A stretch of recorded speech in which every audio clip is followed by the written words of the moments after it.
And you're back. I'm still with Dr. Peter Carey to talk about the exhibition Aku Diponegoro from February 6th to March 8th. Now, can you tell us a little bit the history behind the decision of putting up this huge exhibition?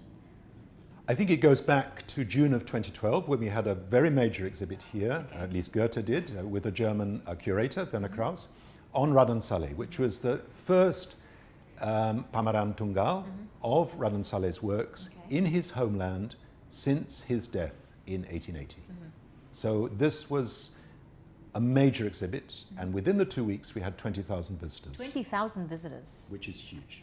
Yeah. That is huge, in just 2 weeks. In just 2 weeks, about 10,000 a week, yeah, and lots, you could see them queuing outside here, and that's rare. You can see there's a thirst in trying to learn more about the history of the country. And it was a revelation for people. Most people had no idea about Raden Saleh. Here you have a genius, an artistic genius, who was the first person to create something like the Penangkapan Diponegoro. The arrest of Diponegoro was the first historical painting in Southeast Asian art, and yet completely ignored. He wasn't taught in schools. He was seen as an Uncle Tom, someone who was the painter to the king, the Dutch king, and therefore had gone over to the Dutch. In fact, he was a very subtle anti-colonialist, and his works are full of makna, full of meaning.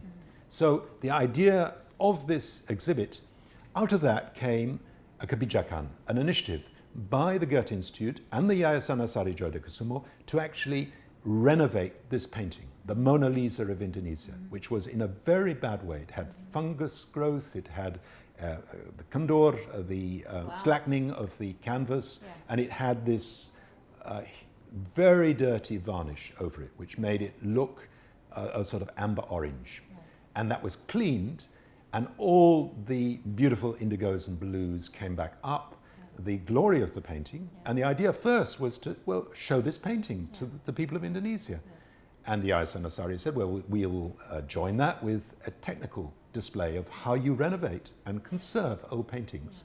And then the idea was, well, it's a bit of a pity just to have a whole exhibit just for one painting. Why don't we build around this an exhibit? And that's how it grew. So how did Goethe embark on this project? How were they involved? They've been there all from the beginning. Well, Goethe were the principal facilitators, sponsors of the Raden Saleh. So they were in on the ground floor, and then the Yayasan Asari came in and produced the funds to bring the picture restorer from Cologne, Susan Erhards, who then worked for the best part of 3 months between July and September 2013 on restoring these 3 paintings. And the first was to have a pameran tunggal, and then the feeling was, well, if we just build it around one painting, that's a bit of a pity. Let's build it, and then like Topsy, it began to grow. It grew into a situation in which Jim Supangat was brought in as the local Indonesian curator, and he knew about all these young artists, and he commissioned 16 new paintings. Werner Krauss was brought in, obviously, as the Raden Saleh expert, and he was given the classical section. And then I was brought in as a sort of a Diponegoro expert, but then part of my brief was that, well, let 100 flowers bloom and 100 thoughts the school contend, because lots and lots of people also have an imaginative connection with Diponegoro, who are not artists and not great classical geniuses like Raden Saleh, who have produced their own works. And that might be playing cards, it might be money, it might be jimat, it might be all sorts of things. And then at the core of my exhibit is a heirloom room, because we have several pusaka, his juba from Magelang, his these are some pike, of the objects that will be exhibited in for the exhibition. And his pusaka pike, the night watchman, Kiai Rondan, his pelana kuda, and various other aspects. So we've got together a major exhibit. So this major exhibit that you're talking about, I understand that some of the exhibits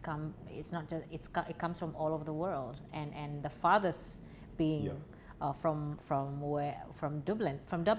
No, it comes from County Clare, from the west of Ireland. I can look out of my house across to America. So I have a woodcut which was given to me by my landlady, Ibu Kusuma Subroto, from the Pakualam family. And when I was a student in the early 1970s, I had 2 artifacts of Diponegoro hanging on my room. One was the Jepara woodcut and the Ukiran Jepara, and the other was a painting by a local artist. And both of these things I brought from Ireland. Yeah. So the logistics involved in trying to get all these Sure. left jimat or kramats into the exhibit. So these are among the displays that will be available on the exhibit, and it's about 4 weeks. So yes. Yeah, it's a 4-week exhibit. 4-week exhibit. So I understand that usually an exhibit in Galerie Nationale only takes 2 weeks. Sure. But this seems to be a special case where they allowed the exhibition to go for about a month. Yes, and if you look at Europe or if you look at America, Yeah. if this was an exhibit in the National Gallery or in the Museum of Modern Art, Yeah. it would run for maybe 4 months. It might run for 6 months. Yeah. And it would tour. It would go to Buffalo and it would go to Los Angeles right. and it would go to Chicago. So we need to develop in Indonesia a culture of loaning things, a culture of honoring a public space, and a culture of sharing. Yeah, sharing treasures. Yeah. Because if you just keep them for yourselves as a jimat, it will busuk. Yeah, it will rot there wherever rot. it's sitting and collecting dust. Is there any plans to bring this around the country instead of just having it here in Jakarta? Perhaps bringing it closer to the people?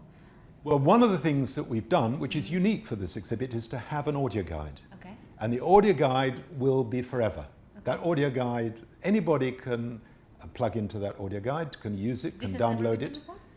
It's Or been is done, this well, it's especially been for- done, it's the first time I think in the Galerie Nationale that you have an audio guide. So you go in and you download on your iPod, either Bahasa Indonesia or Bahasa Inggris, the audio guide for the whole of the exhibit, which will take you around. There's one level which is just introductory, and if you're interested in greater depth, each picture has greater depth to it. Yeah. So, and I know the museum, the Bank Indonesia Museum, has an audio guide. Right, So some of the more Changi museums in Jakarta have audio guides. So I don't think this is a complete first, but for the Galerie Nationale, it's rather unique. And this means that there will be an afterlife for this exhibit. Yeah. A lot of things which we generate now will continue to have a resonance. Resonate, like you Yeah. said. I have just a very brief, the briefest history lesson there with you, Peter Carey. Thanks so much for sharing this about Diponegoro. We look forward into the exhibition. I hope all the best with all the logistics and arrangements and preparations of the exhibition. Thank you so much. I'm Florence Armein for The Perspective. We were just talking to Dr. Peter Carey, an expert on all things Diponegoro. This is all in conjunction with the exhibition that will take place in Galerie Nasional, Aku Diponegoro, Sang Pangeran dalam Ingatan Bangsa, dari Raden Saleh hingga kini, which will take place on February 6th through March 8, 2015. Don't miss it. Thank you so much.